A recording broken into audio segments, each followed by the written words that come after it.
Difficulty. There is a lot to unpack here. It's my strong opinion that on the whole, we Dungeon Masters who are out here preaching about how to do things, talking about how to better run your games, have gotten things really wrong when it comes to talking about difficult fights. Now, I love hard fights. I love challenging my players. If at the end of a night of play, my players are exhausted, they feel like they've been put through the ringer and left it all in on the dungeon floor, I take that as a sign that I ran a satisfying game. And I think a lot of us, players and DMs alike, are chasing that feeling, that catharsis that we imagine comes at the end of a great, challenging night of play. So we think about how to deliver that experience, and one of the first things we realize is that difficult combat is a necessary component. Without challenge, there's no tension, which means there's no catharsis.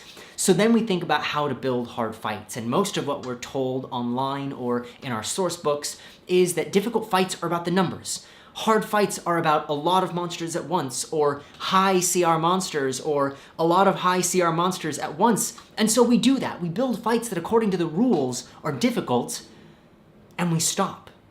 We make the mistake of thinking that this kind of difficulty is sufficient for delivering on that experience that we're after.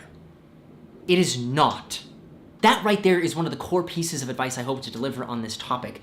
This kind of numbers-based difficulty does not guarantee a satisfying challenge. It's neither necessary nor sufficient. It's simply one tool that you could use.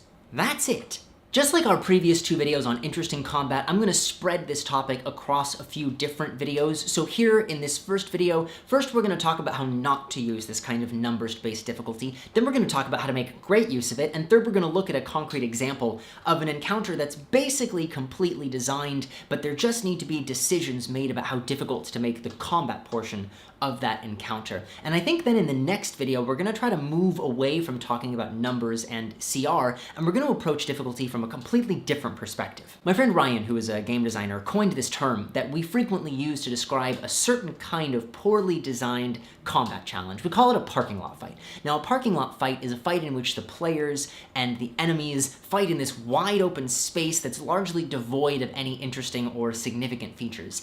And by the way, no matter what your description of the environment was, if those details you've described have no mechanical implications or bearing on the combat, they're irrelevant and you've got yourself a parking lot fight. I have, on many occasions and with many different DMs, fought in parking lot fights, and every time the DM was confident that the fight would be fun and satisfying in virtue of the fact that it was difficult. And every time, as far as I was concerned, that DM was wrong. This is the wrong way to build a difficult fight. The problem with this kind of numbers-based difficulty is that it's not a challenge your players can interact with. Strictly speaking, you're not challenging your players, you're challenging their character sheets. You're challenging how lucky they are with their dice rolls. Here, difficult really just means that success is statistically improbable. You're just making it less likely that they hit, less likely that their spells work. You're making the enemies able to stand up to more punishment and be able to deliver more punishment more reliably, and none of that is particularly fun to be on the receiving end of. Now, you might think that what you're delivering is a feeling of fear or realization for those characters, that this enemy they're fighting is powerful and scary, and you might hope that that's a significant narrative moment for your players, and to some extent that's true. It's a significant moment for any low-level adventuring party the first time they encounter an enemy who's wearing full plate and carrying a shield, and they realize that they have to hit an armor class of 20. That's a great D&D oh shit moment.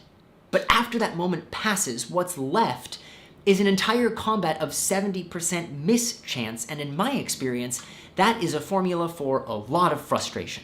The fix here is actually pretty simple. Just don't confuse difficult with interesting or engaging.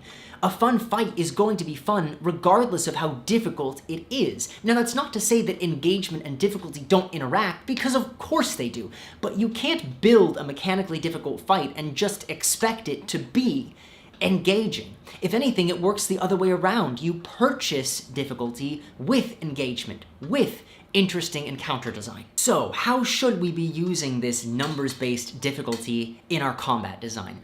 As a dial that we can turn up and down in the context of an already otherwise engaging fight.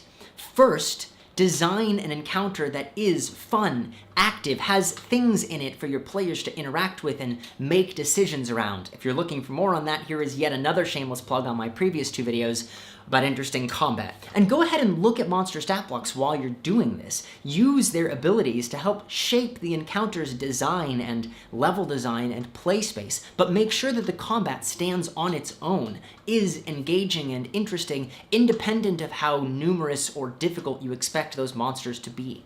Think about what decisions your players are going to make in that fight. And if the answers you come up with are, well, they're gonna attack this ogre, or they could attack that ogre. If you're thinking that the fight is gonna be satisfying simply because you're giving them something to smack, you can probably do better. Then, once you've got the encounter's design down, go in and tweak that difficulty dial. Now, turning up that difficulty dial isn't just about making success statistically less probable, it's about ratcheting up the tension on that gameplay that you've designed. It's about making decisions crucial and important. Every choice the player makes is critical because they're always one step away from death, and as they interact with that gameplay, they're going to have to think about things. Combat gets slow and methodical and becomes a chess match. Turning down the difficulty dial does the opposite. It's about releasing the tension on that gameplay. It's about fostering faster paced and more fluid combat. It's about allowing your players the space to be creative and make fun choices, even if they're not necessarily the optimal decisions. And this is my point, right? This is the point, that difficulty itself isn't the thing that gets you engaging and dynamic combat. It's a pressure cooker. It's something you do to alter the design that already exists. Okay, enough abstract talk. Let's look at an example. I'm using some new tech for this, so hopefully we'll see if this works. If I've done my magic right, you should be seeing my iPad screen right there. Maybe? I don't know. We'll see if that works. Okay, so I've got a pretty simple encounter ready for us. Basically what we're gonna do is we're gonna look at a combat encounter and a skill challenge that are forced together. Escaping the room is going to be about completing the skill challenge, and you can only engage with the skill challenge while the combat is going on. I'm gonna try to say as little as possible about the setup of the room, simply for the sake of time and ease, because I don't really want this to be a video about explaining this one encounter, but I'll type up a little thing and leave a document in the description below if you're interested in seeing the full encounter design. So the basic idea is this. I'm gonna assume I have 4 5th level PCs, and I've got a mechanic, this orb in the corner that's going to spawn Azers during the fight, and we're gonna see how ratcheting up or down the difficulty by adding more monsters or taking away more monsters is gonna change the feel of this encounter. What you absolutely need to know in order to make sense of this discussion is up in the upper right-hand corner, there is a control panel, CP, and that is, you have to be at the control panel in order to make checks to try to succeed on the skill challenge. So you have to be right in front of it in order to do it, and I'm going to pick skills that you have to use to work this control panel that ideally it's going to take more than just one person to have all of the relevant skills, so I'm going to force people to rotate in and out during the fight. So that's why I have 2 little stick figures drawn up there. I'm going to go ahead and assume that at any given time during the skill challenge / combat encounter that there's always going to be 2 people, at least 2 people, up on this raised platform off in the corner of the room. I also went ahead and did the math off camera, so it turns out that for, what did I say, 4 level 5 characters, an easy fight is going to be 2 Azers. A medium fight is going to be 4 Azers. A hard fight is going to be 6 to 7. And a deadly fight, comically, is somewhere between 9 and 10. Things are going to get interesting.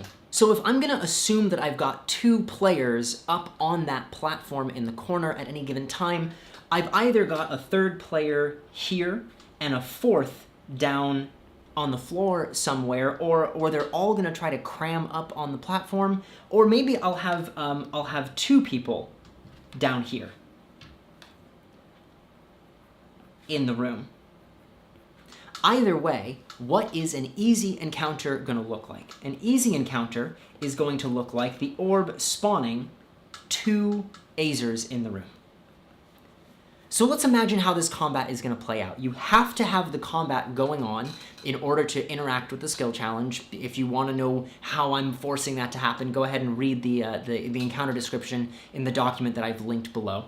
But so you have to be fighting while you're making the skill checks. So what's going to happen? Probably what's going to happen is you've got 1 or 2 people up there trying to make the relevant skill checks and 1 or 2 people down there in the combat. Is this difficult? No. Probably a single level 5 character can go toe-to-toe with a single CR2 Azer, at least for a little while, and whoever is on the platform but not doing the skill challenge is going to be able to use their turn to fire off an attack into the fray anyway.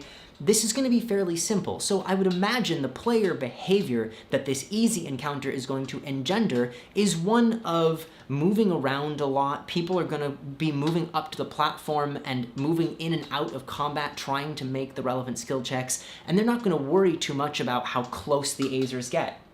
If they end up in a situation where everybody is up on the platform, like so,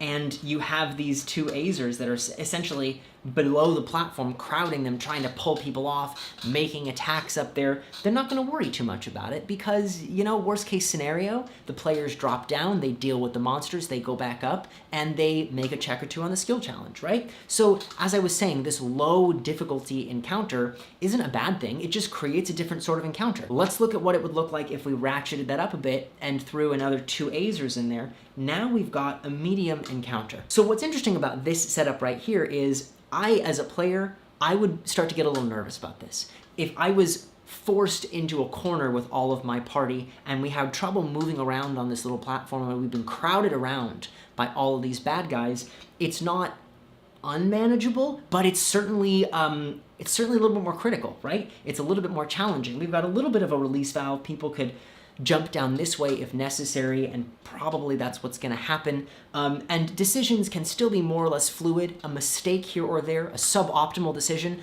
is certainly not going to turn the tide of this encounter. But this is sort of a nice medium-level difficulty where there's tension, but there's still room for mistakes. Okay, let's bump it up 1 more notch. A hard encounter, as we said, was 6 to 7 bad guys. So I'm going to take a second and redraw my map a little bit, and then let's look at what that really feels like. Okay, pure speculation here, but I'm just going to say we've got a situation in which the players know that the bad guys are coming, the monsters are being spawned, and they've left 2 up on this platform up here. They've left these 2 guys to work on the skill challenge, while these 2, presumably armored warrior classes of some kind, are going to stay down and try to deal with the monsters. And now we have to put 6 Azers in the room.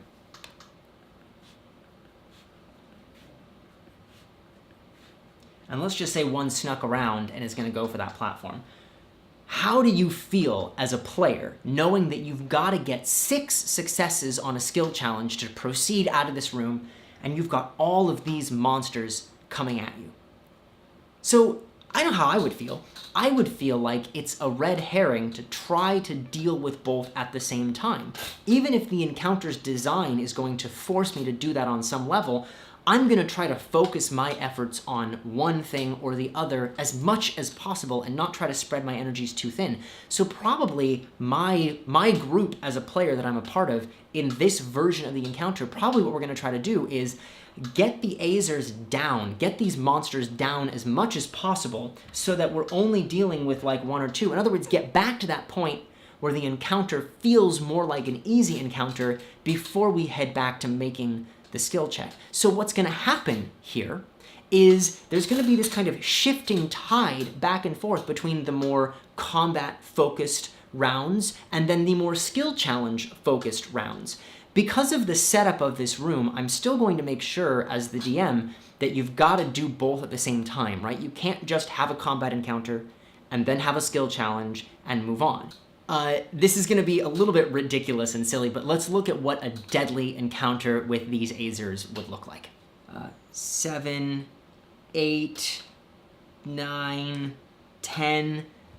At this point, even a group of 5 for level 5 players is probably going to look at 9 to 10 monsters in the room and start to feel a little bit overwhelmed.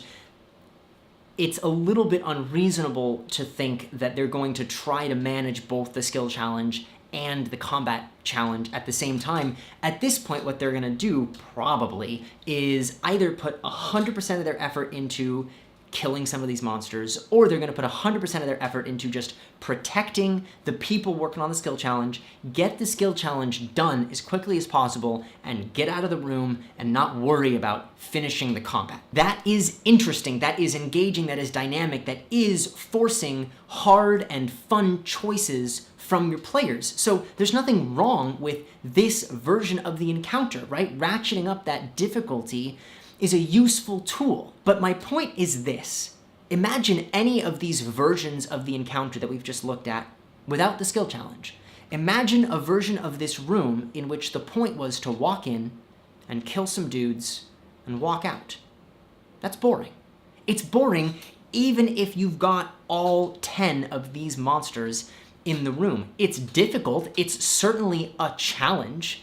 But if the only point is survive, smack these guys until they're dead, your players are going to go on autopilot. They're just going to roll the same dice, they're going to make the safest decisions, or they're going to make the craziest decisions hoping to just get lucky with something.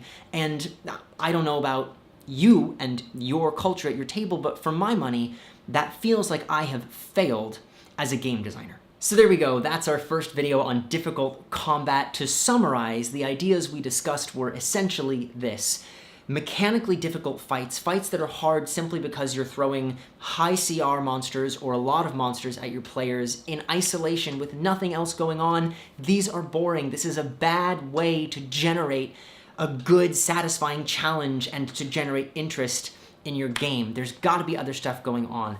You purchase the ability to make these difficult fights by first making something that is fun and has interesting things going on in it. I hope that was useful. Next time we're going to talk about difficulty in a completely different way. We're not even going to touch numbers. In fact, I'm going to take it as my challenge to show you how to build hard fights using very easy, low CR monsters. We'll see how well we do. In the meantime, let me leave you with a question that will set us up to discuss what we're going to do next time. What does it mean to be a good Dungeons & Dragons player, specifically within the context of combat? What does it mean to be good at combat in D&D? Think about that, and then we're going to talk about how to do difficulty differently next time.